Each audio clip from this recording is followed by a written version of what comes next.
right, George, thanks so much for speaking. Oh, thank you so much. It's great to be here. How are you doing today? Yeah, not too bad. I'm feeling pretty good. It was pretty straightforward to get here, so yeah, I'm excited. Nice, man. Well, I feel like the first thing I have to ask you is would you be able to show us a little demo of? Yeah, of course. I mean, start with a classic 3x3 if you want. I tend to get the person to scramble it up themselves. Okay, awesome. People always think I'm cheating otherwise. Yeah. Do you get that often? Sometimes people think you're cheating, do more of like a trick than... Yeah, I get that a lot. I think when you get to a certain stage, and when it's in seconds, people think, oh, there's no way that's not just like them solving it. That's interesting.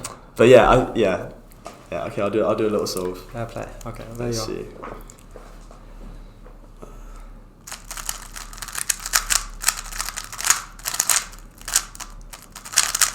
There you go.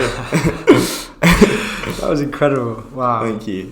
So on average it takes me around like 6.9 or like a low 7 seconds. So yeah, it's kind of hard to progress from there at the moment. I'm kind of stuck around that mark. 6.97 seconds. Yeah. So what's your fastest ever time? So I got a 3.31. Okay. Which is it's actually got 3 years ago now. So I got it ages ago. So it's been like, it's kind of annoying. Like, to get like a really good single solve, you have to get like just super lucky. Like it's just down to like a really nice scramble. Okay. And then like turning a good solution essentially.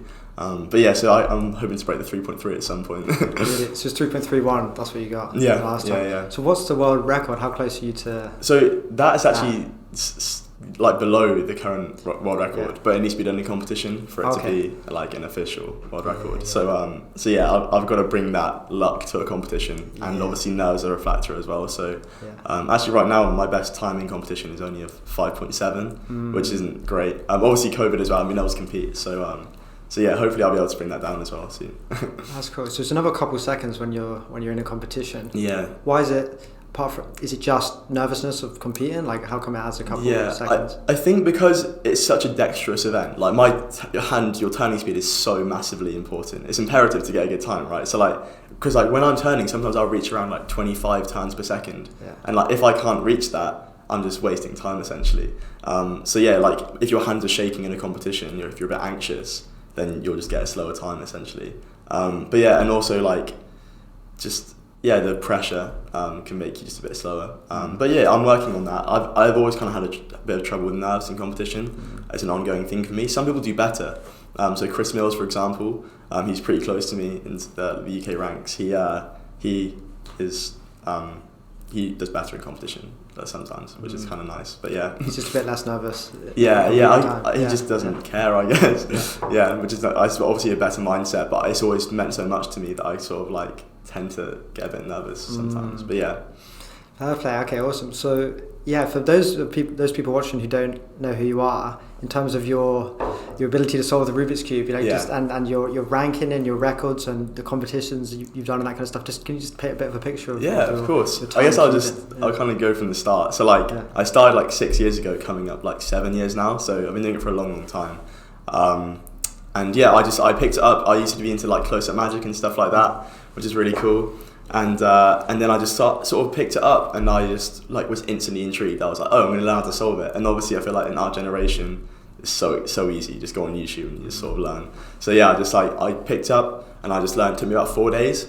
I just kind of assigned myself to like learn a step each day. How long did it take you to solve that out of interest? Oh yeah. So we were talking about this before we started filming, actually, weren't we? So I've not learned like a fast method like you, but when I went just the most basic method, I don't know if I'll get this wrong, but maybe a few days as well. Maybe a few days, and then you can get significantly faster a few days after that. And exactly. But I feel like 4 days is quite long. It's quite a long time compared to other people. So I told my girlfriend, she learned it in like a day. I think it just depends. But like I think the reason it took me a while because I like assigned myself to learn a step each day. So by the time I could solve it, I was already like fast at the steps. If you know what I mean. So like I knew like from the get-go I wanted to be fast at this.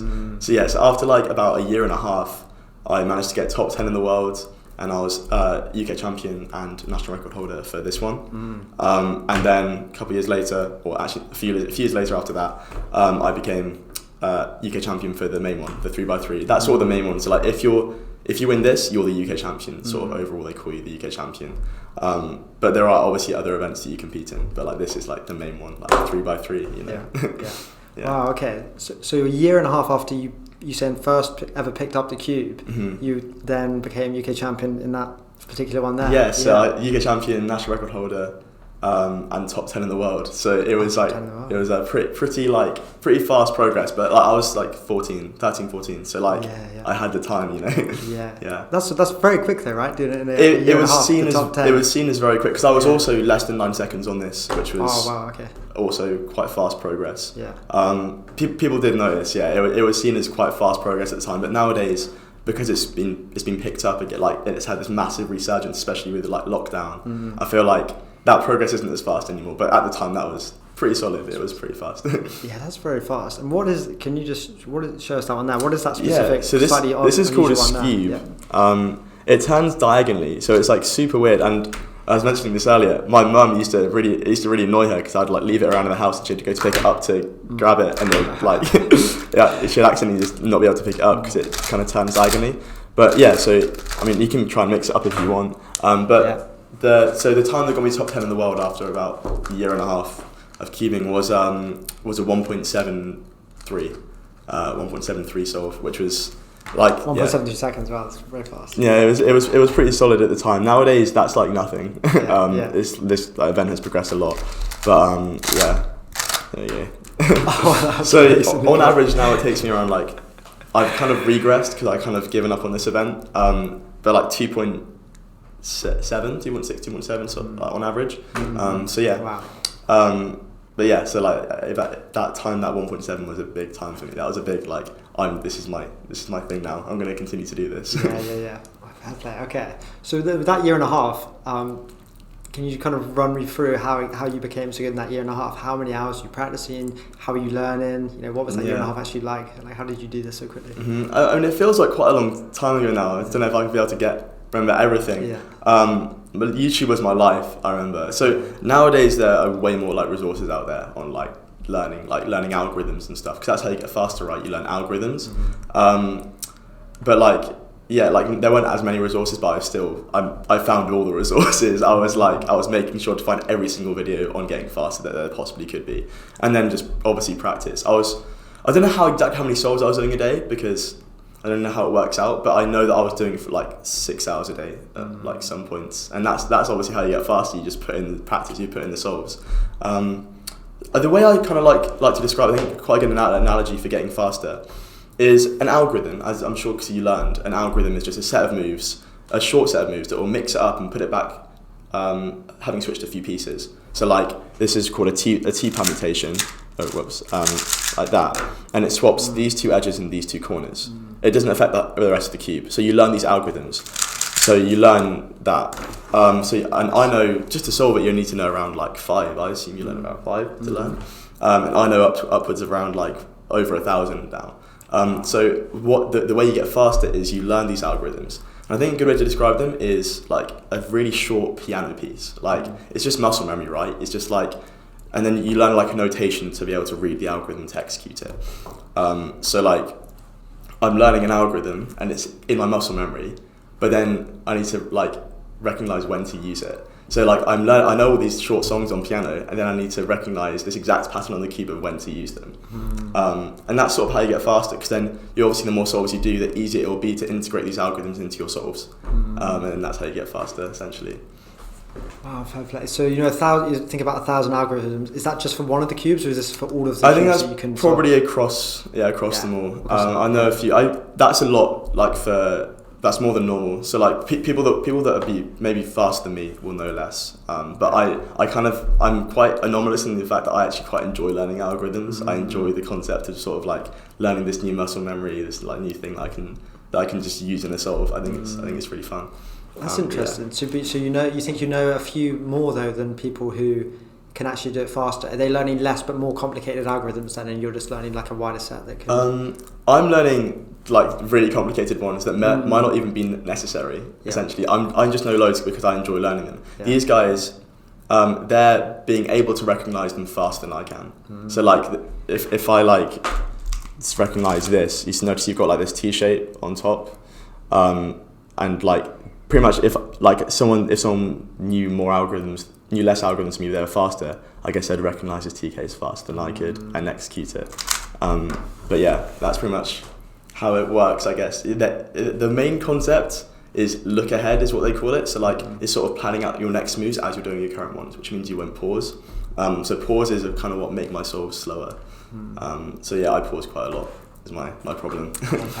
Okay, and so yeah, these 1,000 that you know, like, do you have a specific method of how you memorize them, or is it just they just go into your head eventually and muscle memory over time? Like how are you keeping this many in your head? So it does. That's a really, really good question, because it does sort of progress. So like when I first learned, it just sort of progressed. Like when I first learned, it was just just muscle memory, just like reading the notation. So if you don't know, the notation is like R, L, U, B, and they're just like letters for the sides of the cube. So right, left, up, back, front, down. But like when I was learning them, I wasn't thinking R, U, R prime, U prime, R prime, F, R to U prime, R prime, U prime, R, U, R prime, F prime. I was just thinking my right hand goes up, my right index does this, and then it just sort of gets in your muscle memory. But then once you know a lot of algorithms, once you're very experienced, you can just sort of like recognize blocks and like the way they move around the cube, and you can see what they're doing.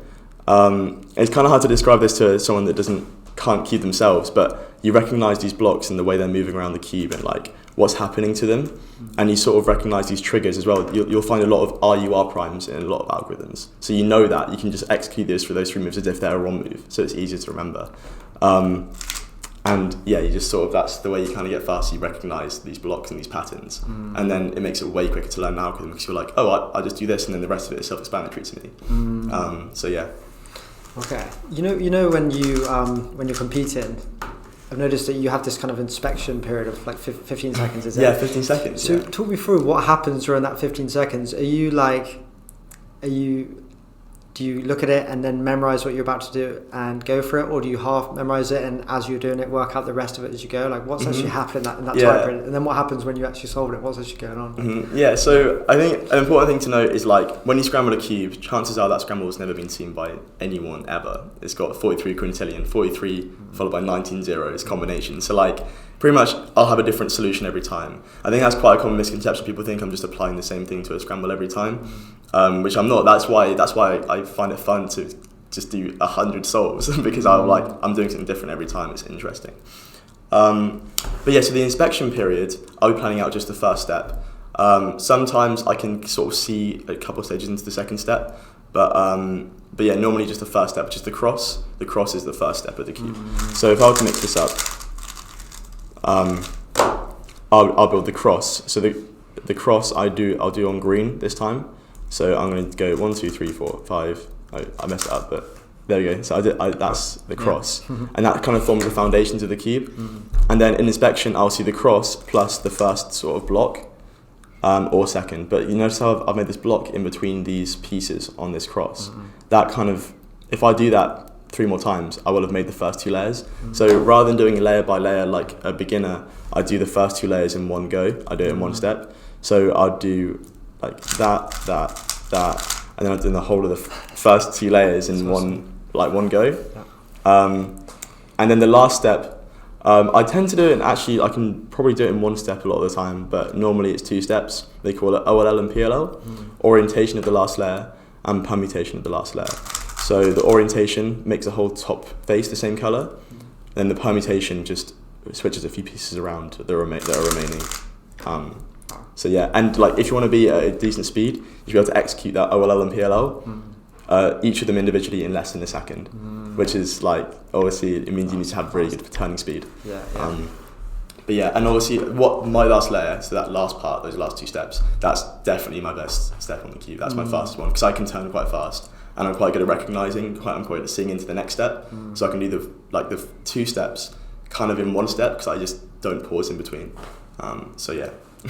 That's cool. Is there much disagreement about the best algorithm strategies to learn between the kind of you guys at the top of this speed human community? Is there much disagreement, or do you all kind of know this will be the best thing to do? These are the best ones to learn, and then it's just you can do it the fastest. Like, So there are 2 main methods. Pretty much everyone uses CFOP, cross, which I showed you, the first 2 layers, solving the first 2 layers, and OLL and PLL, like I showed you the 2 steps at the end.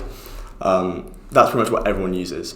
But the person that came third at the World Championships, the last World Championships that happened, they used a different method, which is Roux, which is really interesting, and it actually is a crazy good method. And actually in the UK, he doesn't really compete anymore, but one of the former like UK national record holders and like just the best overall by like seconds, he was like the best. Alex Lau, he used that method as well, and it's called Roux. And the reason it's sort of better is because it's got a way lower move count and actually less algorithms as well. So to be fair, it's kind of hard to describe it as like not better than the method that I use, but I think just the reason is because there's way more resources out there on CFOP on the method that I actually used to solve. But yeah, Roux is like I think the main thing that like makes it not as good as CFOP is also the fact that you can't like learn more algorithms to get faster. It's that you're sort of stuck to this like sort of like 50 algorithm range, but you can still get really fast with it. But as in, yeah, it's sort of different. And then also it's kind of harder to recognize, so you can't like you're more likely to pause in a Roux solve. So even though it's less move count, you'll be pausing, which kind of averages out the time, if you know what I mean. So yeah, like I think mainly everyone's like, yeah, CFOP's the best method. Yeah, CFOP's the best method. And like I'm lucky enough that I've actually been able to kind of find out some like new like subsets for the stuff that kind of links it a bit more with like the Roux, the other sort of method to solve it, which means like now CFOP's kind of been seen as like the best one. Yeah. That's cool. I think a lot of people don't realise there's all these different variations of these cubes, the 2x2, and it goes all the way up to 7x7. Is that? Yeah, that's right. Yeah. So yeah, in the competition, so yeah, 3x3, 9 stickers on each side, the regular one. That's the one that was released in the 80s. Now you can compete with ones up to 49 stickers on each side. Yeah, the 7x7. Really? So yeah, I mean, I've only brought a few here. Yeah. So yeah, the 3x3 is the main one. Yeah. Everyone sort of. This one they're familiar with. The 2x2 everyone assumes is like super easy, and it is sort of easy, but it's a lot harder than you'd expect. It's not like you could just like keep on turning it and it'd solve itself. It's still got, I think, like 3 million combinations or something like that. So it's still, you can just like keep on turning it. It's significantly less though than the other one. It's amazing, isn't it? You just significantly less. Yeah, it's amazing. And then like this has like significantly more than the 3x3. Do you know how many a 4x4 or 5x5 has? I wish I did. It's a stupid number. That's all I know. It's like it's one that we can't even comprehend. Even 40 quintillion is ridiculous. Like but yeah, so a 2x2 has like 3 million, and I have the national record for this one. This one on average takes me, or in competition it was 1.57 seconds on average. So obviously it is kind of a lot easier. But yeah, so as you're talking about inspection time, 2x2 inspection time is very important because in 2x2 inspection time you'll be planning out the entire solve. So like I could do it without looking like maybe. Nice. But yeah, so like you just sort of plan the entire solve out in inspection and then just do it, which means if you can turn fast, it's good. You planned that all just before you did that and then memorised it and then did it? Yeah. And how long did it take you to plan that? Was it just like a second? So, I mean, I looked at that for like 5 seconds. But yeah, like the better you get, it's called one looking because you're doing the whole solve with one look, sort of. Like the faster, like the more you do it, the faster you'll be to be able to like plan out the whole solve and inspection. But normally, like, you want to try and find the most efficient one, right? The one with the least moves, because there'll be different sort of solutions you can one look in the inspection. So I tend to use my full 15 seconds of inspection to look for different solutions, and then I choose which one is the most efficient. Then I'll use that one for the solution. And 2x2 is a weird one as well because like turning is so important. It's such a short event. Like the faster you turn, like it's just a huge part of the solve. So actually sometimes I might go for a higher move count with better, like more ergonomic ways to turn over something that's more efficient but like slightly slower to turn, if you know what I mean. So yeah, there's a lot of like little like idiosyncrasies in the 2x2. And that's why it's actually one of my favourite events, just because I think there's a lot more that can be explored with this. So in that 15 seconds you're weighing all these things up very quickly. There's a lot that goes through my head. Go for it. That's amazing. So you competed in all of these different sized cubes, so 2 all the way up to 7. All the way to 7. What else? You got this thing here. Any other unusual ones? Or? Yeah, so there are 18 actually. 18 different official events. So yeah, there are loads, and there's one-handed. On average, that one takes me like 12.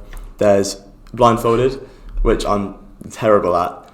But that one's incredible. So people do it blindfolded, and like the world record for that is like 14 seconds, which is crazy, and that's including the memorization time. So they memorized it in about 6 seconds. That's including the kind of inspection period. Yeah, total. yeah. Okay. So for blindfolded, like the inspection is obviously part of it. So that's included in the time.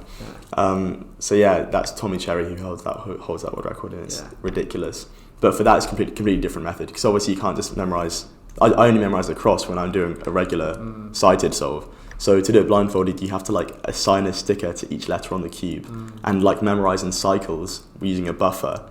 It might go over a lot of people's heads, but it's hard to explain like without using these terms. But like you use you assign a sticker to each cube, and then like you memorize this like long set of letters, and you like assign them to pairs. So like let's say if I like scrambled it up, I had like B to C to K to S or something. So it'd be B, C, K, S. So like just think of like a letter pair. So these B's, as what I imagine, like as a visual image, these B's are kissing. And then like that's how you'd like create this long image, and then you blindfold yourself and memorize this set of letters. Oh, that's interesting. That's like the method of loci, kind of like memory palace. Exactly. Yeah, okay. I mean, yeah. How long is the story that you maybe have to set yourself roughly each time? Then you say you imagine this, imagine that. How long can it go on for? It'll be between like 15 to 25, I think, digits. I'm not very good at blindfolded, but it'll be like 15 to 20 digits. Wow. So it's 15 images, or there's a pair of those are the digits themselves. Yeah, it might only be like 6 actual things that you're memorizing. Yeah. But it's an amazing event, and they do multiple blindfolded as well in competition. Yeah. And my friend Stephen Kearns holds the national record for that. It's 32 out of 33 or something like that. Oh, wow. So within an hour, you're allocated an hour, and you have to solve as many as you can blindfolded. But like, so you have to memorize all of them, put on your blindfold, then solve all of them. And he only missed 1 out of 33. He only missed 1 out of 33. How far was he off the one he just It was missed? something like, let me just do a solve and sort of show you, because it was ridiculous. It was like 2 moves off or something, or like 2 pieces off. But yeah. I messed that up. One sec. This is a very long solve. It was something like that. So just like 2 edges that are in the correct place but just flipped. Just flip them around, So you need to like learn algorithms and stuff like that as well when you do blindfolded. But blindfolded is crazy.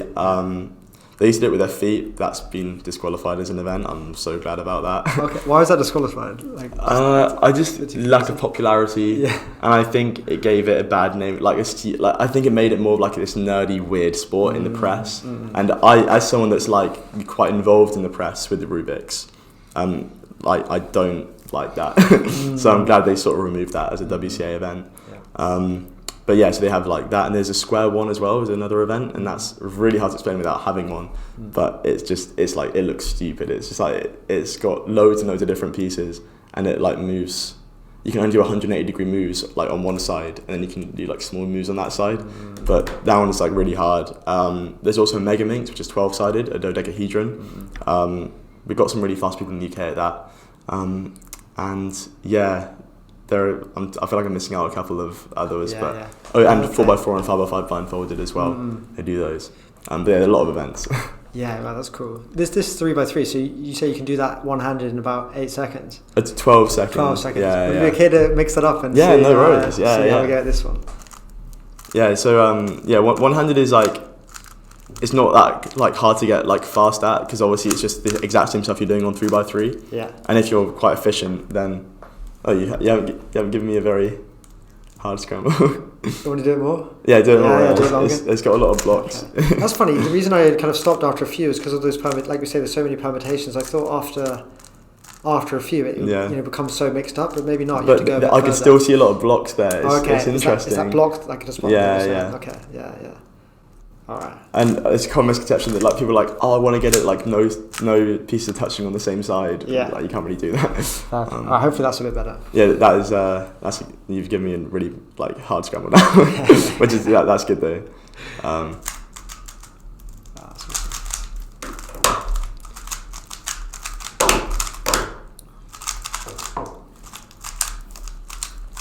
Oh, whoops.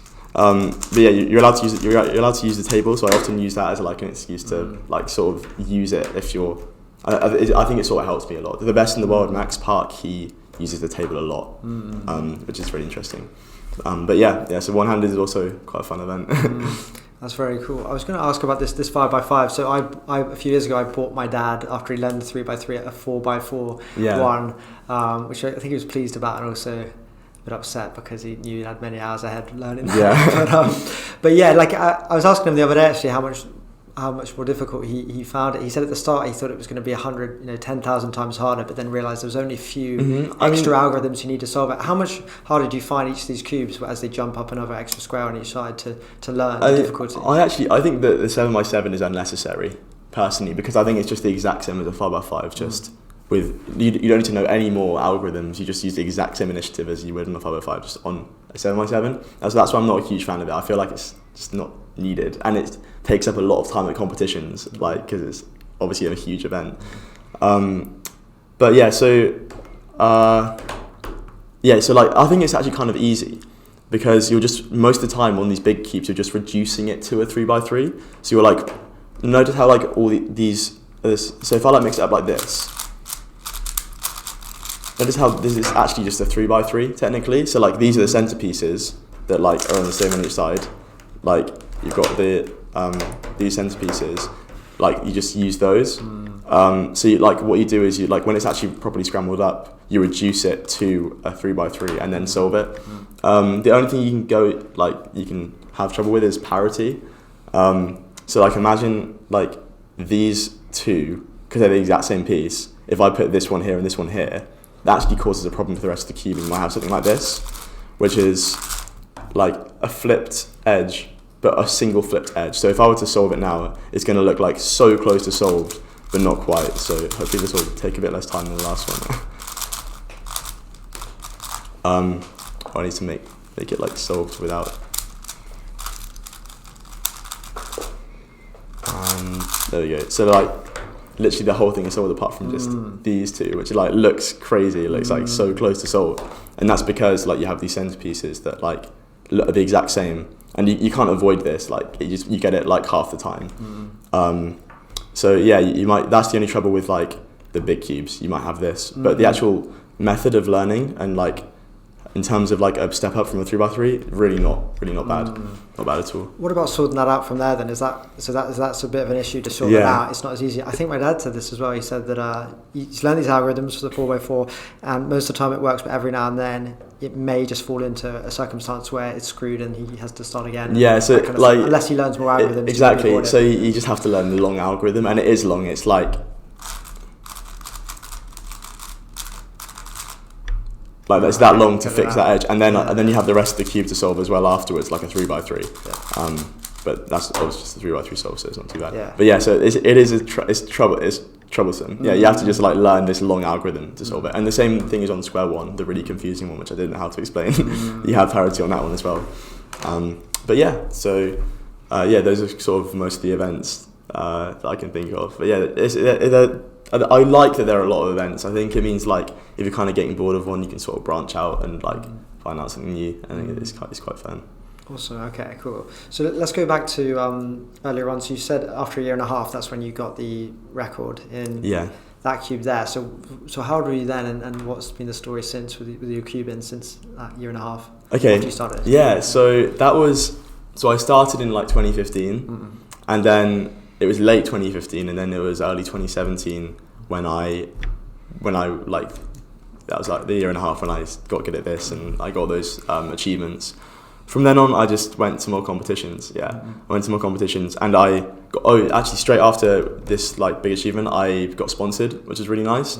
I got sponsored by this brand. They're really good, and then about a year later, I got on TV. So it was when I was just at the UK Championships 2018. Horrible competition for me. I didn't do well at all. Didn't even make the final for this one, which is crazy because like, so UK Championships 2017, I came third in this. 2018 didn't even make the final, and 2019 won. So it just shows you got to never give up if you want to sort of get better. But yeah, so like about a year after like my achievements on this, I had like this great sponsor and stuff. Someone just asked me if I wanted to go on BBC Breakfast tomorrow in Manchester, and I was in Stevenage, and I was like, okay, yeah, sure, I'll go tomorrow. They got me like a hotel and stuff, so it was okay, but it was like still, I'd never done anything like this before, and it was live on BBC. I was like so overwhelmed, but I just thought I might as well. And yeah, I'm a fairly confident person, and I'm obviously very enthusiastic about this. So I was very excited, but like I'd never done anything like it before. So yeah, I just went on BBC Breakfast, and it went great, went really well. It's on YouTube if anyone wants to see. Like it's just me, it's me looking very young with very short hair, talking about just cubing, and it's a fairly long interview actually. I was surprised by how long it was for just a BBC breakfast interview. But then after that, I was approached by the Rubik's brand themselves, which was amazing. It was a huge opportunity for me, and they had some lovely people running it. But there were, like at this time, they were quite disliked by the Rubik's, like the cubing community, by the fast speed cubing community, because they just sort of were a bit outdated, I feel like. And like I like that they've really just took me on board, and they were like, we want you to help us because you are the speed cubing community, you represent it, and I feel like you could like help us hugely with this, with just like getting bigger on social media and just getting more liked by the cubing community. So then I started just doing a lot of collaborations with them. Did a load of stuff, just like pop-up shops in Covent Garden was really cool. Like some world record attempts. I just ended up just doing a load of work with them. I actually did work experience with them as well, which was great. Just a week-long work experience in London, which is away from home for me at the time because I wasn't at uni yet. And yeah, I had an amazing time, and I just continued to work with them. And then I sort of was offered this amazing ambassadorship. So I was the first person to be an actual Rubik's ambassador for the brand, which was amazing. And so then I sort of had to stop my current like sponsorship, which was fine because they never really, all they ever did was sort of give me cubes, and they didn't really do anything that was like so influential and like so like mutually beneficial that I was doing with Rubik's. So I sort of stopped that and started doing just work for Rubik's, and then I was a Rubik's ambassador. And I even like did like some social media like takeovers before, so I did like stuff for their Instagram, stuff for their TikTok, and they were super thankful. And I feel like they got some new employees for social media. This guy called Perry, he's lovely, and he just really turned it all around. And now Rubik's are doing great, and they're loved by the speedcubing community, and they're even supporting like loads of like international competitions this year, which is massive. It means Rubik's are really, really integrated with the Rubik's community suddenly, and they also now have tens of ambassadors. They have like 20 or so ambassadors, which is great, and they're all super fast. They're like the fastest in the world, and they're ambassadors for the brand. So now everyone's like, oh, Rubik's are good. They're like part of the community. So it's been really nice feeling like I've sort of made that happen. I've sort of instigated that, which is really nice. So after that year and a half, I just sort of was just cubing and then just sort of doing stuff for Rubik's, and just kind of been doing that since. Nice, that's cool. And I think I saw a YouTube clip the other day of you for like an advertisement for, I think you've got the watch there now. Like I thought I'd wear it for the interview. I don't typically wear it. Okay. It's a G-Shock. Yeah. It's a G-Shock watch. It's really nice. They're limited editions. There were like only like 150 of them. That's cool. In the UK. It was actually crazy. It was such a surreal experience for me. This was on the 9th of February, so that must have been a couple of weeks ago. Cheers. And so like my face was on Carnaby Street. It was unreal. Oh, that's cool. Yeah. It had like a screen up like right outside the G-Shock store in Carnaby Street, and my face was on it, and I was like, what? This is crazy. Nice. I was sort of like the ambassador for like the Rubik's G-Shock collab, which was like so weird. I never expected that. But like the pictures of me that were on the on Carnaby Street, they were from this shoot I did for G-Shock and Rubik's back in December, which I did with We Are the Creative, which is like a really nice like PR agency. They just like they did it all for me, and it just came out so well. I don't know if you saw, but like there's a shot of this guy on a mountain bike doing a flip over me while I'm solving. Yeah, that's right. That's crazy. Which is, and it's like such a great piece. Like it came out so well, so like I didn't expect I'd be on Carnaby Street. I didn't expect that footage to be on Carnaby Street. So like for the launch, they had this massive queue, and I was like signing cubes and stuff. Oh, really? It's like crazy, and like I never thought my signature would be worth something, but people are selling it for more with my signature on, that's cool. Because obviously it's like a big reselling market because it's a limited edition product. So that was really fun. Nice. And have you got anything else coming up, like any other partnerships or things like this? Any other projects in the pipeline? Not that I know of. They're always very spontaneous, these sorts of things, and that's what I sort of like about it. I don't actually have a job right now. I used to work at Hollister, and then I stopped. I used to work like on Regent Street. It was alright, but I live in Peckham now, so it's like super far from me. So I sort of stopped. But that's what I sort of like about my work, is because it's just so inconsistent. It's quite fun. Suddenly I'll have this massive opportunity out of the blue, and then my rent will be fine. but I'll be like on the edge of not being able to pay my rent, then I'll be suddenly have this one opportunity and it'll be fine. But it's really good. Yeah. Nice, man. And the other thing I saw that was cool was you on the Royal Institution Christmas lectures. Yeah, that was a long time ago. That was cool. Did you get to speak to Hannah Fry much? She's I spoke to her before. I assume you probably know more about her than I do. I didn't really know much about her going in, but I'd actually read a book by her. I don't know what it was. Okay, what was it like? I think picturing it, it's got like a kind of green and yellow front cover. It's about AI and it's about robots and society. stuff. It was really good. But so I knew of her. I didn't know much of the stuff she did, and so that Royal Institution Christmas lectures, that was brought up to me. Actually, that was kind of, I was a Rubik's ambassador, but it wasn't actually. I don't think I was an ambassador yet. I think that's why. But it wasn't brought to me from Rubik's. It was actually brought to me from a fellow competitor, or a delegate at a competition, and he just recommended me, I think. I don't actually know exactly how that happened, but I remember just suddenly I was CC'd in an email about the Christmas lectures, and I was like, yeah, I'll definitely do that. Amazing.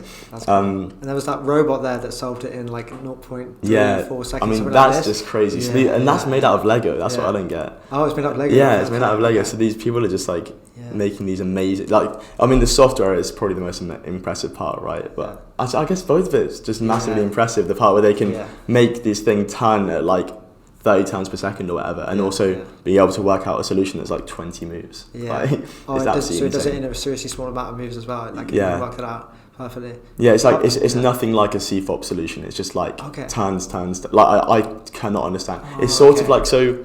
So another event that we compete in is fewest moves. Fewest moves competition. So I don't know if you know, but God's number is what they call it. Is 20. So any scramble can be solved in 20 moves or less, which is crazy because every time you scramble the cube, it can always be 20 or less. Normally less. So normally for this, it's probably 18 moves away from being solved, but there's no way I can see that, which is super weird. But when I do a CFOP solution, mine tend to be, and mine are pretty efficient. Mine are 50 to 60 moves.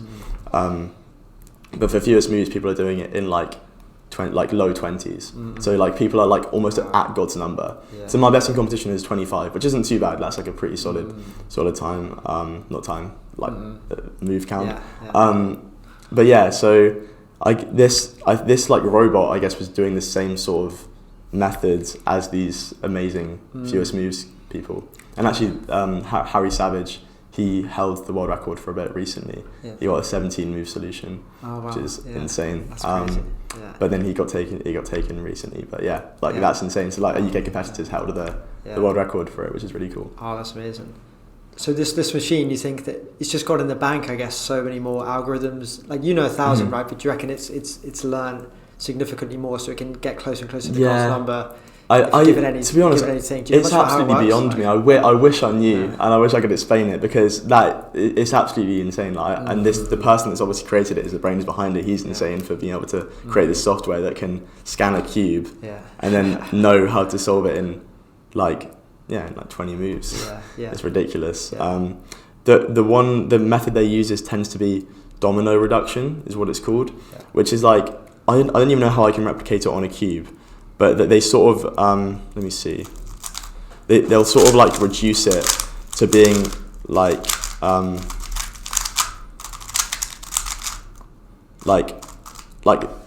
only double times away. So U2, L2, U2, R2, U2, they'll reduce it to that. For some reason, that's quite an efficient method of doing it at the moment, for fewest moves. But It's insane. I wish I understood the robotic stuff because it's ridiculous. It's pretty crazy. I wonder how quick that would be able to get to in a decade or something like that. They're already less than a second, which is just ridiculous. Yeah. I wonder if you'd be able to get it down to 0.2 or 0.1. Yeah. I wonder what the limit is. I mean, that's always a great question. Is what the limit is? What's the limit? Yeah. So what do you guys think about that? So the world record now, you said, is 3.47 in the competition. How low do you think that can go?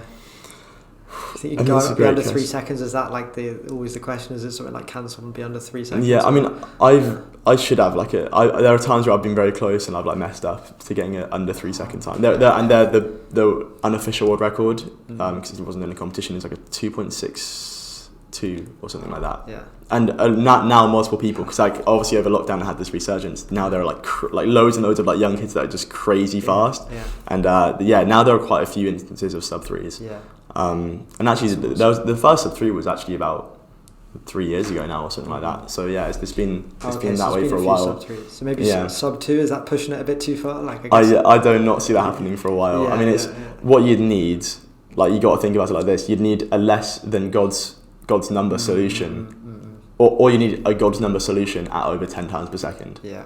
That's just ridiculous. Yeah. There's not with CFOP. I don't see that happening. Yeah. Maybe there'll be this crazy new method that people will find out and they'll be able to do it fast. But do you know if there's computers being used to work out new solutions that then come into the community? Like you said that this guy does, what was that?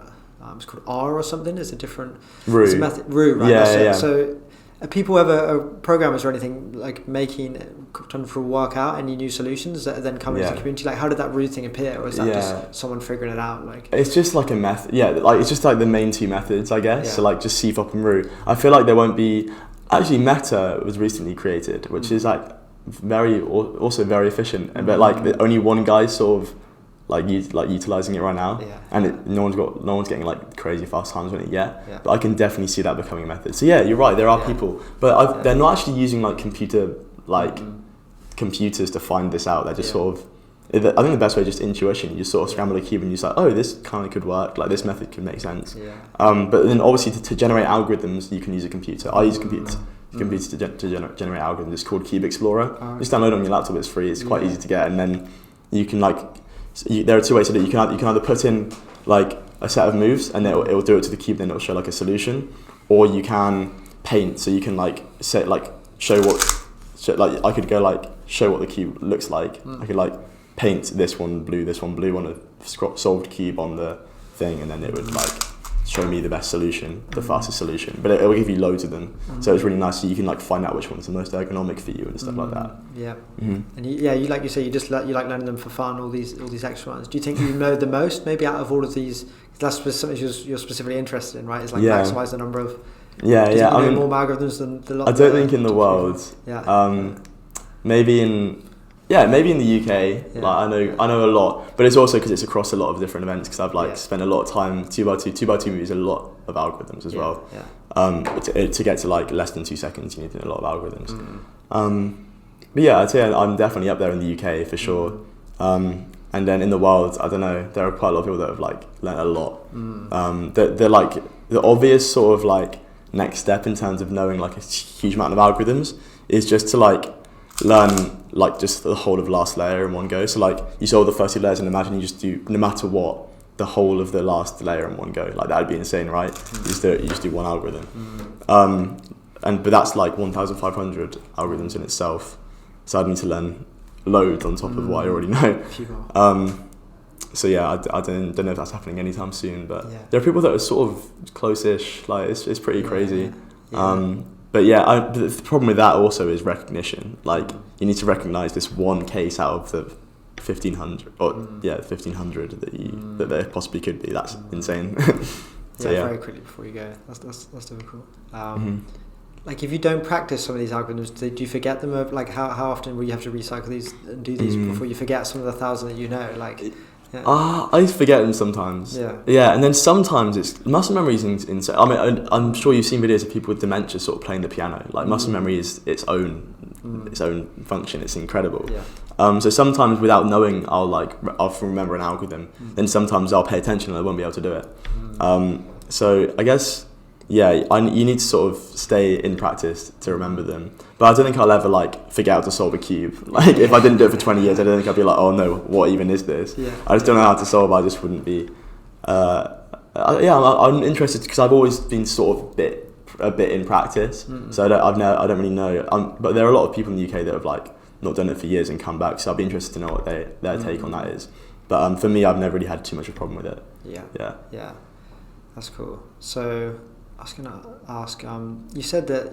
I think you said before we started shooting as well that you got slightly into it because of your interest in like close-up magic and stuff there. Are there many? Is this a bit of a connection? Are there a lot of Skewbers also into card tricks and stuff like this, or is this just? Actually, I don't really know many that are into magic. I think the only thing that sort of like was useful from magic to cubing was being able to turn like fast, like my dexterity, like from like sleight of hand to turning fast. I feel like that was kind of useful.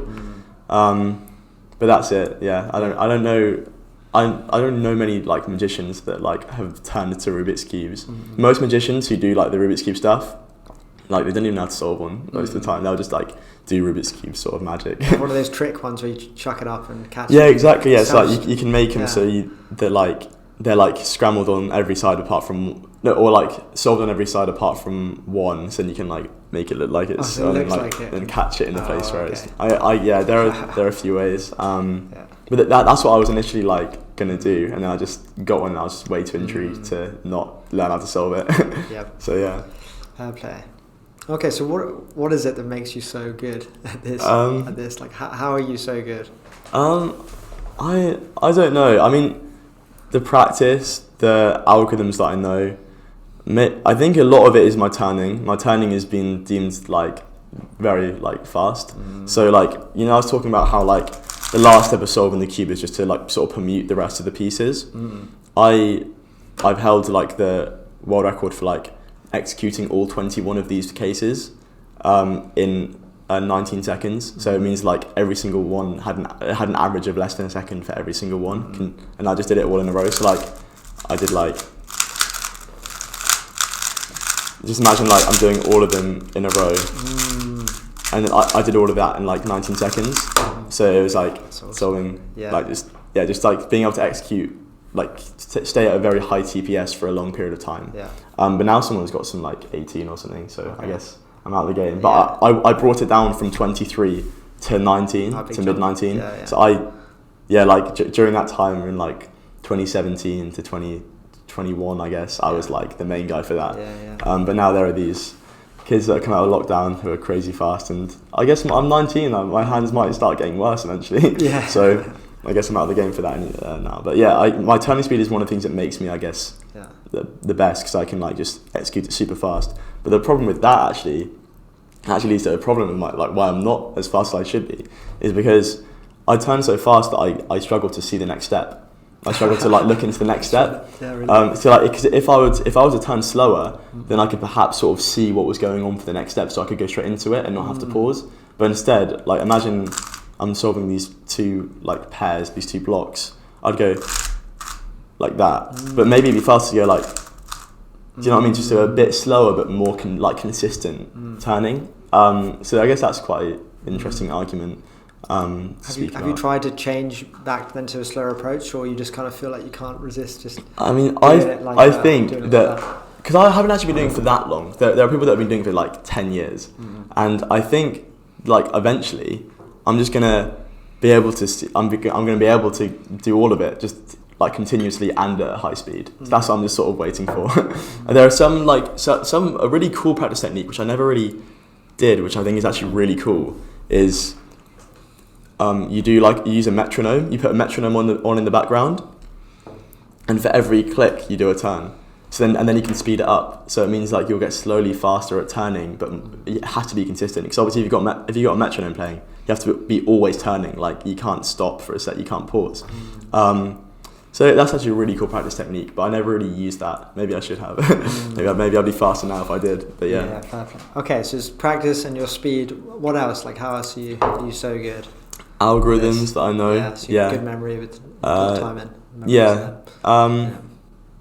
I don't know. I wish I would. I guess just the same as everyone else. I just practiced a lot and probably at the right time. I was 13, 14.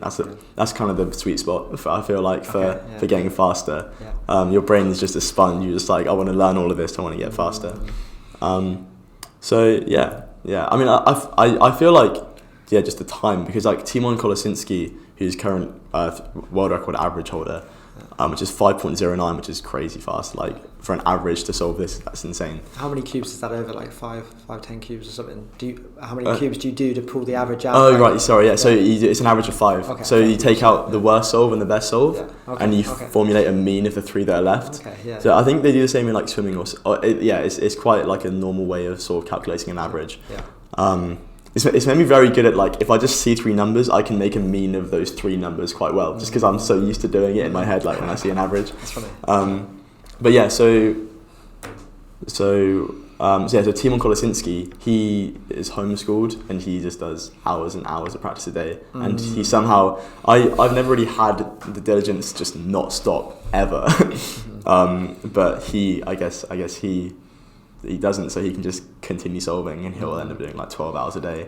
And just obviously that will make you better, right? And then Max Park, this actually is an interesting point. He's autistic, and that could be a big part of it. And just I guess if you're autistic, you become obsessed. A lot of autistic people have obsessions, right? They have this thing they're focused on in their life, and obviously his is cubing, and he's just above everyone else in cubing. He's like just on another level. He's so fast.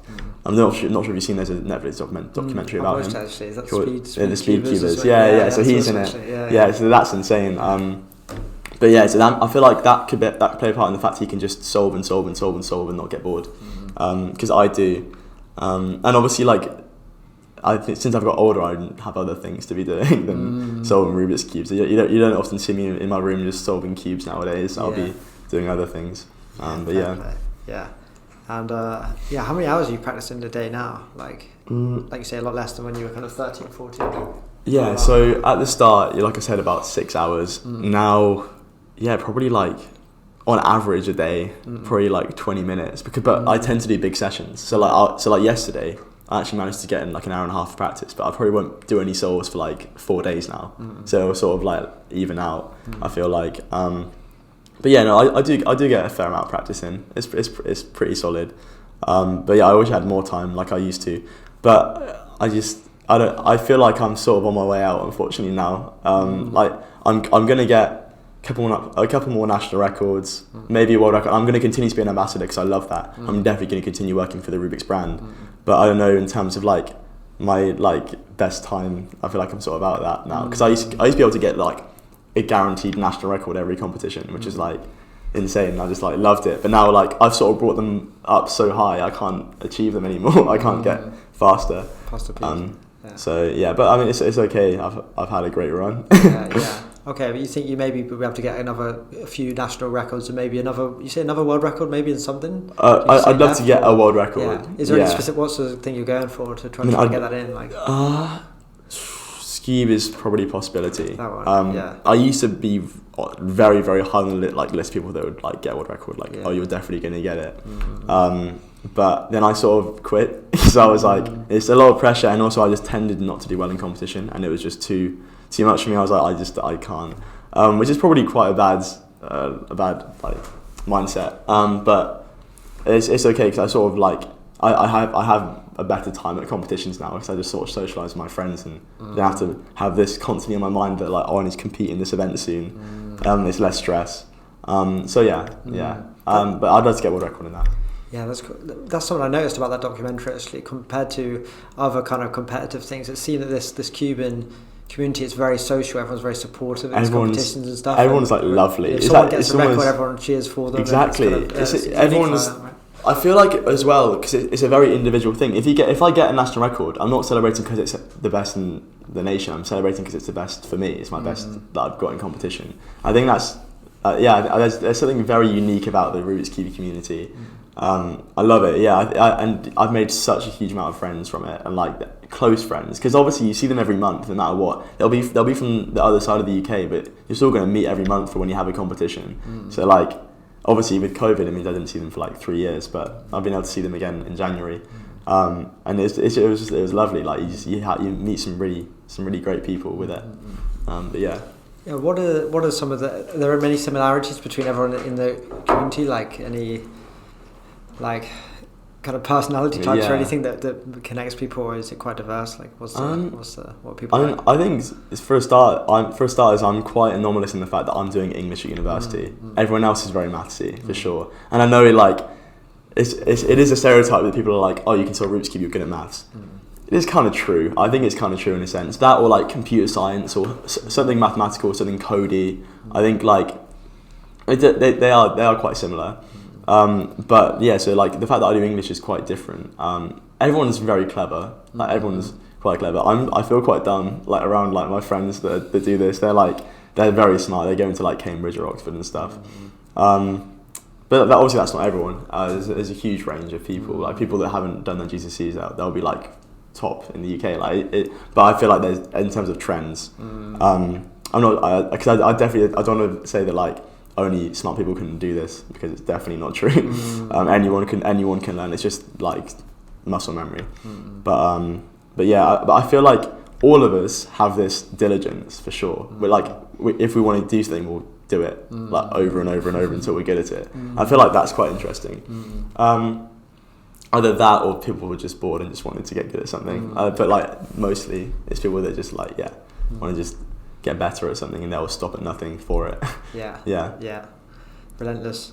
Yeah. What do you think hooked you initially and keeps you going with this so much? What do you love about the Cube? Like, yeah, that's because I've never even really thought about that. That's a good question. I guess what hooked me, I think a lot of people, they'll be quite hooked, and then they'll go to competition and be massively hooked. A competition environment is just so motivating. It's so exciting, and it's just exhilarating being surrounded by these like-minded people. It's amazing.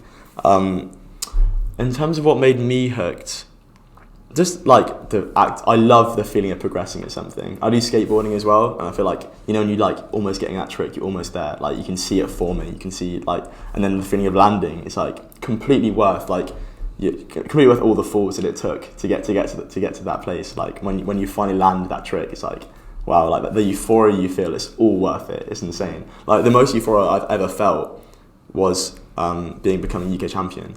And I feel like that does make sense, because I think euphoria, like the amount that you get, is based on how long it takes you to get there. And obviously that was like 5 years that took me to get there. So I mean, the euphoria I got when I became UK champion, I was like, this is the best thing ever. Like it's the best I've ever felt. So I was hooked on that feeling of personal best, of getting better, of progressing. And obviously competitions, they help that. So yeah, I think that's the main thing that hooked me. The progress. If you were to like recommend someone to get into it, why would you say it would be good to learn to do it? Like any, just for the fun itself, or for any ways that it could help you learn and do better with other things? Like why is it a good thing to learn? I think, like, again, the diligence, like never giving up, you can apply that to anything in life. I think it means you'll be pretty successful if you can do that. Sorry, what was the question again? Just wondering, if you were to recommend that someone learns the Cube, would it be just purely for the like enjoyment of doing it itself, or like why would someone want to learn it? Could it help them with other things in their life and other skills and I think that it has some sort of links to like sort of like cognitive skills, spatial awareness. You can get some sort of benefits from it, I think. I mean, there hasn't been enough like research into that, but I definitely think like spatial awareness, cognitive skills you can get from it. In terms of other things, the friends you make is great. Like going to competitions is great. Definitely the feeling of, because this kind of is along with like the idea of never giving up, but it's kind of different. The feeling of like failure and then coming back from that, because you have to. Like you just have to. Like when I didn't make the finals in 2018, I was devastated. But I wasn't like, okay, I'm done. You have to just come back and like try again. And sometimes it will motivate you. You'll be like, oh, I failed. I need to get better so I don't fail. You know what I mean? Maybe dealing with anxiety. Actually, a lot of like cubers will start like, they'll go to a competition super nervous, massively socially anxious, and you'll see them 2 years later at a competition, they'll be a different person. And I feel like it's from being surrounded by these like-minded people. So I feel like competitions are quite a big part in terms of the stuff that will I like about it. That I think it's a good reason to get into it. Yeah. But I also like it's kind of a stress reliever as well. I guess like if you're stressed, just sort of doing something with your hands is kind of nice. So yeah, if you feel like prone to like anxiety or something like that, maybe. And like dexterity as well. I guess you might get arthritis when you're older, but yeah, like I think the dexterity is quite a good thing. But yeah, I think there are just loads of benefits. But I guess you go out try it, see for yourself, and see what it's like. But like it's not for everyone. But I think everyone could benefit from it. To be fair, I think it's a really cool hobby. Yeah. How kind of often are these tournaments and these competitions put on? Like, where are they in the world? And yeah, so I'm very lucky. I've been able to like travel a lot actually with it. I wish I could have travelled more, but COVID obviously got in the way. That was when I was on the cusp of sort of I can definitely like go to all these foreign competitions, and then COVID hit, and I was like great. That's a shame. Yeah. But I was going to say, so yeah, like they're every month in the UK. Well, that's only just started happening again. The first competition since March 2020 was in January 2022. Like there was a massive gap because of COVID, but now they're happening again. And before that, they were happening every month, and now they're again happening every month. I'm actually organising one. It's going to be in Stevenage in April, or it's going to be in May, 28th of May. Tell me a bit more about that one. So what's that called? Like that tournament? And so you just find it on the World Cube Association website. It must be called like Stevenage Open or Stevenage Spring or something like that. They're always called like Open. They tend to be anyway. So like if it's in Leeds, it'll be called Leeds Open or and then you have to register. And at the moment, because of the massive gap because of COVID, everyone's itching to go to a competition. And like because of COVID, the competitor limit is low because they can't have like 200 people in a room, right? So that's causing a bit of a problem right at the moment. Like you need to. I remember I had trouble paying and registering for a competition in West London a couple of months ago, and I finally managed to sign in and like pay and register at like 10 minutes after registration opened. I was 180th on the waiting list. Really? Yeah, I was like like there's absolutely no way I'm gonna get into that competition. Maybe if everyone dropped out, then all those people dropped out again, then all those people dropped out again, then 40 people would have to drop out for me to get in. Like it's stupid. Like there's no way. So yeah, it was like obviously that's a kind of problem at the moment, but they've been dealing with that by having series competitions. They're like the same place, same venue, but 3 separate competitions. So it means they can like space it out, and then there's less likely like chance of this horrible thing happening where like you register at like 7:01, like a minute after the registration's opened, and you're like on the waiting list. Like you don't want that. So yeah, but yeah, they're every month, and they're all over the UK. So kind of if you don't want to travel too far, there's always a chance that within like a 6-month period you'll probably be able to go to like 2 competitions that like within like a 3-hour drive away probably. But it obviously depends where you live, but yeah. And it's all around the world as well, so it's not just the UK. It's massive. Is there like a kind of main country for these competitions? Like the US is massive. That's the main US place. is huge. Followed by like is it China? Or China's pretty huge there. UK as well. The UK like. It's not Poland is massive. Poland is huge, and they're all so good.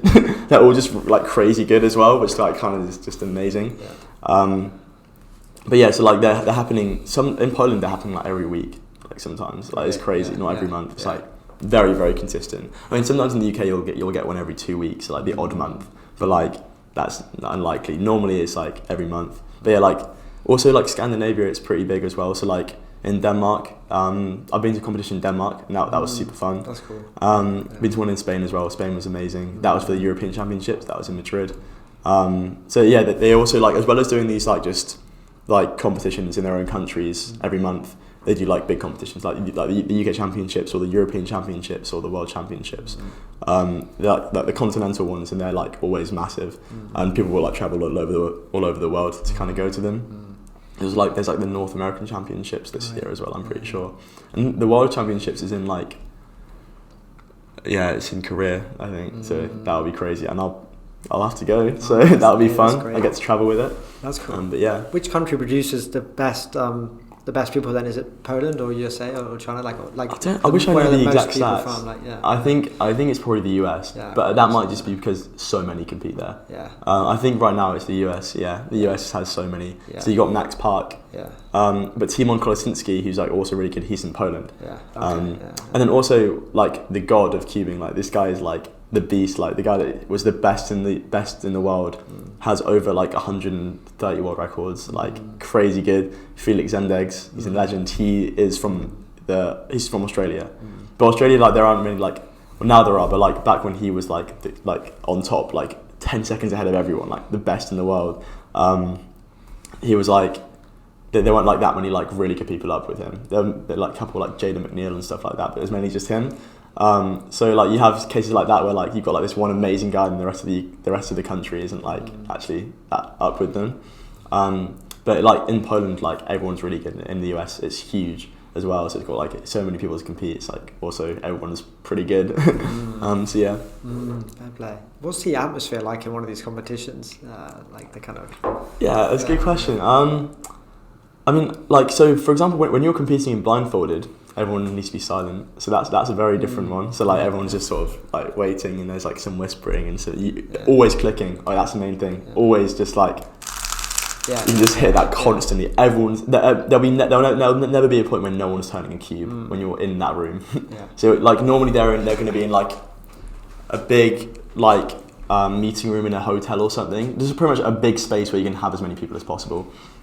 So yeah, you'll be hit by this sound of cubes when you go in, and just like everyone is just chatting. Everyone's like, you'll be like on a table with like all your mates, but you can sort of go to any table and everyone's sort of very sociable with each other. And then like the competing area is like all these tables with all these, the things people like put their hands on and and put them back down. Have all those on, and obviously you have like judges there and like people that are scrambling at the scrambling tables to scramble your cube. A competition is like just a great environment. Yeah, it's really fun. That's cool. One thing I noticed I want to ask you on this documentary is when you're on the kind of timer mat and then you finish, people just seem to go straight to picking up another cube and just like I guess it's just like, is that just to get out some kind of like energy? That's a good question. What's going on there? I mean, I'm guilty of that as well. I guess it's just like, normally when you compete you have a warm-up cube just to warm up your hands. I think it kind of gets rid of a little bit of stress as well, a bit of anxiety. Are you just solving it, or you just kind of like doing a certain normally I'll go like just like turning, just doing like the same algorithm over and over, as fast as possible. And then I'll be like, okay, I'm ready, and they'll lift the cube cover and I'll do the solve, and then I'd finish and I'm like, yeah, you're right. I think it's just a sort of muscle, like I don't know, an instinct to sort of grab the cube. You can't help yourself. You just gotta. Also as well, if you like make a mistake in the solve, you'll want to like set it up on the cube and be like, oh, like I could have done this instead. Something like that. So like for example, if I had something like in the solve, I was like 1 step, 2 step, I'd be annoyed at myself, and then like after I finish that solve, I'd grab this cube and set up that exact same case. I'd be like, this is the case that I had. I could have done this, which is faster. And that's another way people will be like grabbing a cube after they've finished the solve. But yeah. Fair play, that's cool. And I was going to ask something else, which was like at these competitions, to keep calm and to be able to focus, is there any kind of like psychological techniques or anything you like incorporate? Is there anything like this, like when you approach the table, you kind of like you doing anything at all, or is that not as well? Some people do that sort of stuff. I remember I actually know one guy, I don't know if this definitely did happen. Ishan Agrawal, I think it was. I can't. But he blindfolded world record holder. Obviously blindfolded, you need to clear your mind completely in order to be able to to memorize these things and then do them. So nerves are a massive factor in that event particularly. But I mean, to be fair, in every event they're a massive factor. I feel like in big cubes, not as much. In like in a quick event, they play a massive part because you need to be turning well and thinking well, like making good decisions. But yeah, so like this Ishan Agrawal guy, he got like a tarantula and he's scared of like spiders or something, so he could like deal with the pressure, and he was like doing blindfolded solves with a spider or it was something crazy like that. People were like during the competition. They'll go to quite. I think it was at home, but like to get ready for the competition. Yeah. I didn't know if it'd be allowed to try. Yeah, I guess it's like to kind of replicate that feeling of the anxiety of a competition, the fear. But I guess something I did a lot at home. I don't really do it anymore. But I tried to replicate an environment by sort of playing like crowd sounds, and then I'd like sort of like just in headphones. Then I'd get my mum to judge my solve. I'd make her be the judge. So I'd be like, I'm ready. She'd lift the cube cover. I'd do the solve, and then it'd sort of be similar to a competition, but it's never quite. It's never quite when you realise like when you're actually in the competition environment, you'll be like, no, that's not even that close. Some people meditate. I know Timon, the guy best in the world for 3x3 average. He chews gum a lot. He said that helps with stress. I guess it's each to their own. I've never really personally used anything. I listen to music before. I do that sometimes. But it's really, I think none of it really actually helps me that much. It's just down to the day. It's down to how I'm feeling on the day. How much sleep you get. I always sleep badly before a competition. It's all stuff like that. What do you listen to? What music is your go-to music before you? Or anything? Yeah, that's a good question. I mean, I try like a lot of like calming music. I think I like sort of like Afro reggae stuff that just sort of like gets me just like chilled out, like that sort of stuff. I remember once I was like, I want to feel more stressed, so I played like Under Pressure by David Bowie and Freddie Mercury, which is kind of good. But yeah, no, I think it's just like any music that sort of will, like, I'll be into at the moment, just because I think it's sort of like reminds me of just feeling calm, because like I listen to music when I'm calm normally. So yeah, I guess that's the reason I normally listen to it. It doesn't really matter like particularly the music I'm listening to all the time. But yeah. Are you mentally exhausted at the end of the day of any of these competitions? If you're doing it for like hours and because they're a long day. You're just competing, then you're judging. You'll be judging for people. You'll be scrambling. Then you'll be with your friends. You'll be having a great time. You'll barely have time to eat. They have lunch. They have like a allocated lunch time during COVID, during the competition, to which you can just get a meal deal. That's what I normally do. But yeah, I mean, I'm exhausted. I remember after UK Championships 2019, I couldn't get out of the car. Literally, my legs were just so tired. I was like, and then I stood up and I literally was like, just because I just was so mentally exhausted. Yeah, it is mentally exhausting for sure. Even just doing it at home for a day. If you do a big sessions, if you were to do like 600 solves in a day, then you're gonna feel pretty mentally exhausted afterwards. Yeah. Wow, fair. You said earlier about you think you kind of maybe slightly past your peak in terms of records for most things like that. So, and you're at uni at the moment doing English, right? In London. So, what do you think your plan is for the next 10 years or so? Like in terms of stuff that maybe isn't to do with the cube, or stuff that is like. I want to stick with stuff to do with the cube. Hopefully, I'm really lucky. So, obviously, the last UK Championship that happened was in 2019, and I won. Hasn't been a competition like the UK Championship since, so I'm still reigning. When was that? 2019. 2019. Yeah, so you're reigning champion I've been using that a lot for like, it's really useful for like media interviews and stuff like that. So I feel like once I lose that title, we'll put that on the description of the YouTube video as well. Yeah. Thanks. Yeah, but like once if I lose that title, which I will obviously inevitably at some point. I won't be the go-to guy, I feel like, for like on-screen appearances. Or maybe I will for a while, because I'm definitely the most firstly the most known and like the most talkative, like I guess, or like the most passionate, or like I'm okay on screen. Like I can speak well on screen. I don't feel too under pressure. So I guess they'll want me like on TV appearances for a while. But then after that, I want to work for Rubik's, like the actual brand themselves. Like when I was doing the work experience like a while ago, it was just like a week-long thing of just like helping with their like social media, learning about like the new cubes that were coming out that like were strictly prohibited. Like I couldn't tell anyone. It's really exciting to me, and I feel like that excitement will never go with the Rubik's Cube. I'll always be like, this has changed my life massively. It's been a huge part of my life. Like I have no idea like obviously like the butterfly effect and stuff. I have no idea what my life would be like right now if I hadn't picked up a Rubik's Cube and started solving it. Like I don't know if I probably, because I have obsessions, I probably would have picked up something else, or maybe I'd be better at skateboarding than I am, because I would have like, done that more. But like, yeah, I literally have no idea. Because yeah, like this will always be a massive passion for me. So I'm gonna probably just work for the Roots brand, maybe like social media, marketing, something. Yeah, I want to work for their brand, because they've helped me as well so much over the last few years, and I want it to be like mutually beneficial for us. Where are they based, and how many employees do they have in this interesting company to work for? Yeah, it's a really cool company to work for. So when I did my work experience, which was 4 years or 3 years ago or so, it was a long time ago. It was in Notting Hill, which was really fun. So it was like this beautiful building, in like this beautiful office building in Notting Hill, which is where I was doing my work experience, which is really fun. But now they've been bought by Spin Master. So before they were their own brand, now they've been bought by another brand. And it means their offices have changed. There aren't any in London anymore. There's one like near like Bristol now. That's where it is. And then there's the main office is in Boston, I think. Or it's New York, I think. Oh, actually New York, I think. Yeah, it's in New York. But it's far away. So I don't know if I would work there or not. That'd be exciting.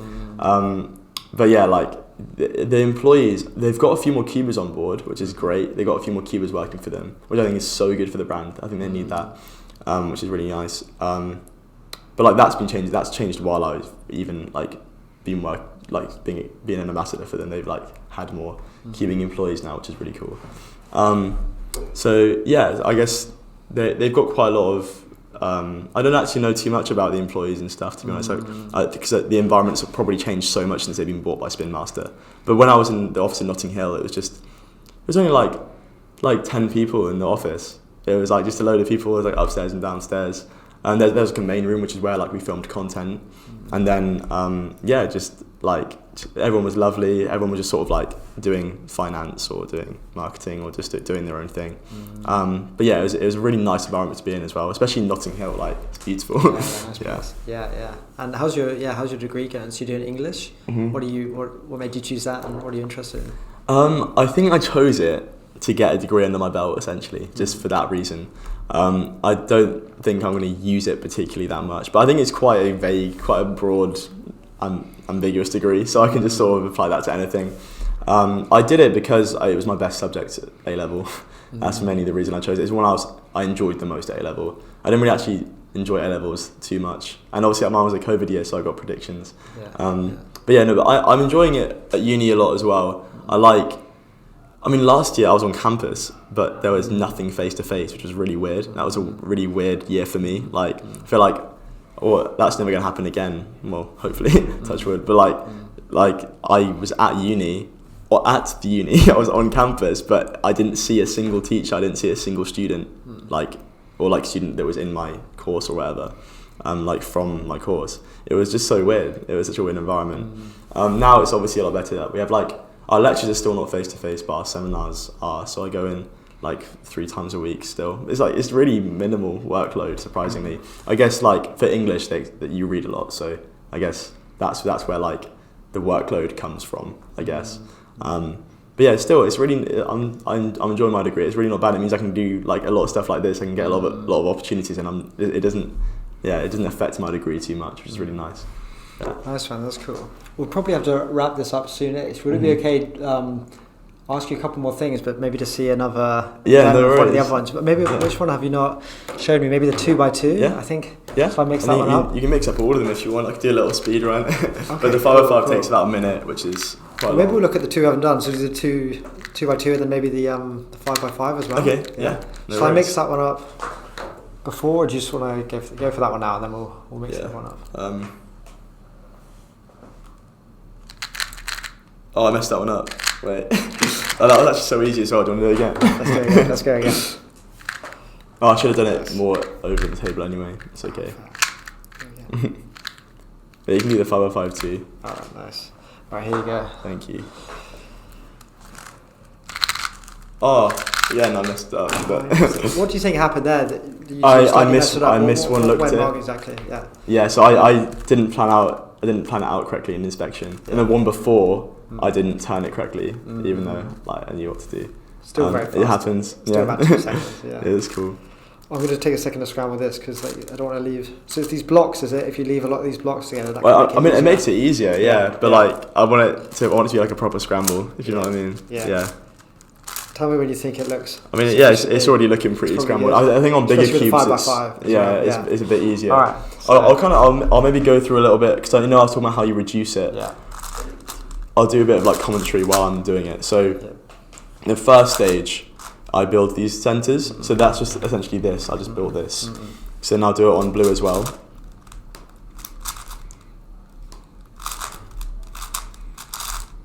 Blue. And then here's something interesting that I do. This is called the Yao method. And what it does is I'm making these edges around it. So I'm essentially already building the cross before finishing the rest of these centers, which is it's a really cool method, and it's just quite efficient. So yeah, everyone always used to just do like all the centers, then all the edges, but I actually prefer doing this, and it's become like the main method now, where you solve all the edges first. So now I've solved those 3 edges and all the center pieces, and then I'm gonna just finish off this cross. So now I've got a cross on bottom, and then I'm going to build to these edges now. So 1 edge, 2 edge, 3 edge, and then this last edge. Then I've got those on top. You can see like I'm just matching all these, because there are 3 edge pieces and they're all the same, and I need to just match them together essentially. And then I can do the next one. So now I've just got a 3x3. This is just a 3x3 Rubik's Cube. So I'm just going to solve it like I would solve a regular. Centers just mean that in the middle there's a 3x3 cube. Yeah, it's like the exact same essentially.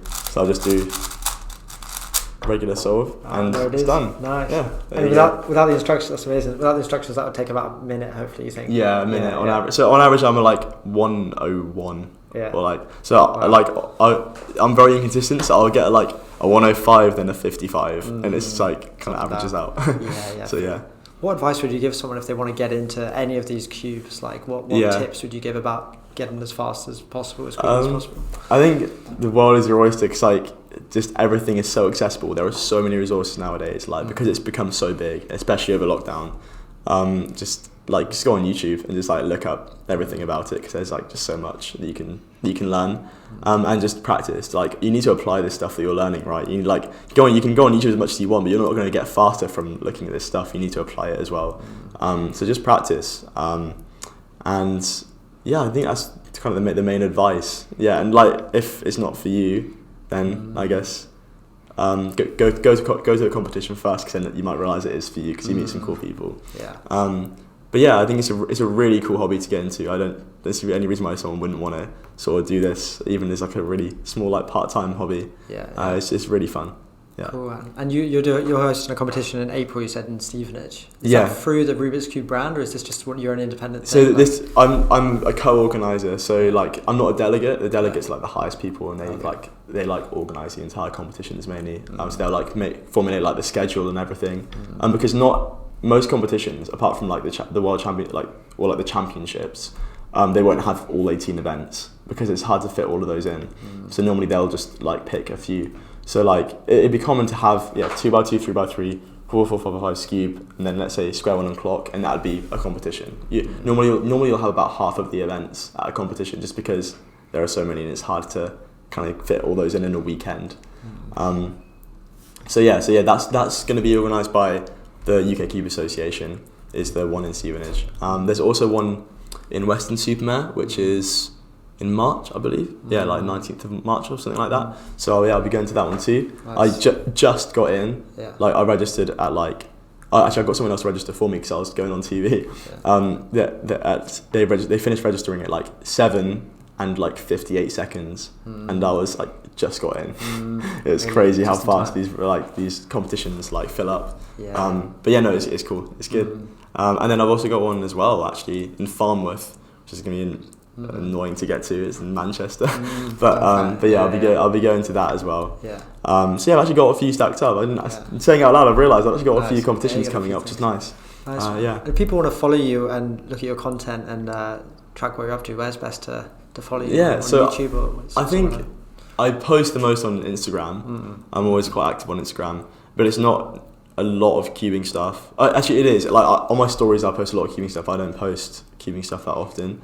Or if you want just only cubing, it's on my YouTube. And they're all just my name, George Scholey. And yeah, like I guess that's kind of the main two social medias I use. And Facebook is like really good for like cubing content.